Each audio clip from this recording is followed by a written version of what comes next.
ঠিক আছে, টাইম হলো বলে যাবে, টাইম হলো বুঝাবে মানুষকে বলুন তো। আমি কেন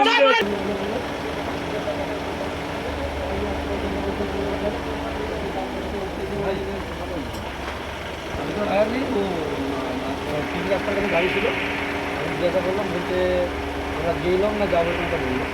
কয়েকজন ব্যক্তি দৌড়ে এসেছিল আপনার দিকে, কি বলবেন এদিকে?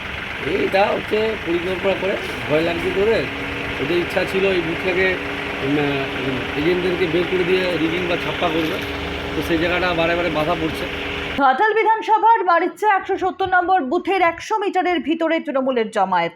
বুথ পরিদর্শনে গিয়ে তৃণমূল কর্মীদের সঙ্গে বচসায় জড়ালেন ঘাটাল বিধানসভার বিজেপি প্রার্থী শীতল কপাট। গুরুতর অভিযোগ তুলেন বিজেপি প্রার্থীর অভিযোগ, কেন্দ্রীয় বাহিনীর সঙ্গে যোগসাজশ করে বুথে ছাপ্পা করার ধান্দায় ছিল তৃণমূল।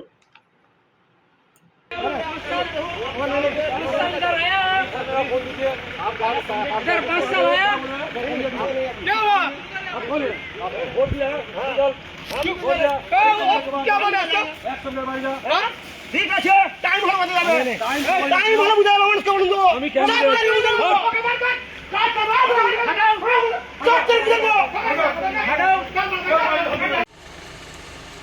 মারিচা 170 নম্বর বুথ 5 নম্বর অঞ্চলে যখন আমি বুথ পরিদর্শন করতে গিয়েছিলাম, গাড়ি থেকে নামার সঙ্গে সঙ্গে কিছু তৃণমূল নেতা 100 মিটারের ভিতরে ছিল বুথ কেন্দ্রের সামনেই, তারা ছুটে এসে চড়াও হয়েছিল।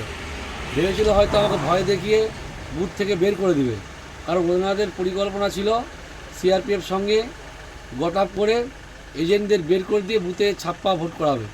তো সেই জায়গায় আমরাও কোনোটি কম নয়, ওদেরকে 100 মিটার থেকে দূর করে দিয়েছি, বের করে দিয়েছি। আর আমি গিয়েছিলাম বুথ পরিদর্শন করতে, আমি পরিদর্শন করেছি। আমি স্পষ্ট কথায় বলতে চাই, ঘাটালের মানুষ, সাধারণ মানুষের রায় আমরা মাথায় বেঁধে নেব, কোনো তৃণমূলের দাদাগিরি মানব না, কোথাও রিগিং ছাপ্পা করতে দেব না।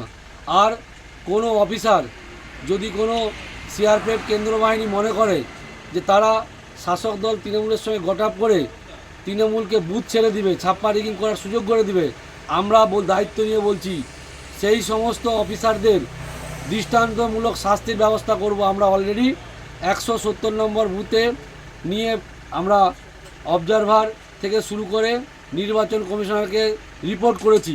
যদি কোনো কারণবশত 170 নম্বর বুথ মারিচা ছাপ্পা বা রিগিং হয়, তার জন্য সম্পূর্ণ দায়ী এই সিআরপিএফ, এই কেন্দ্র বাহিনী।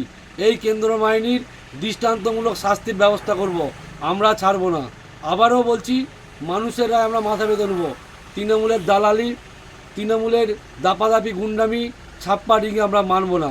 আমরা চোখে চোখ রেখে লড়াই করছি, আগামী দিনও করব। Report PB news.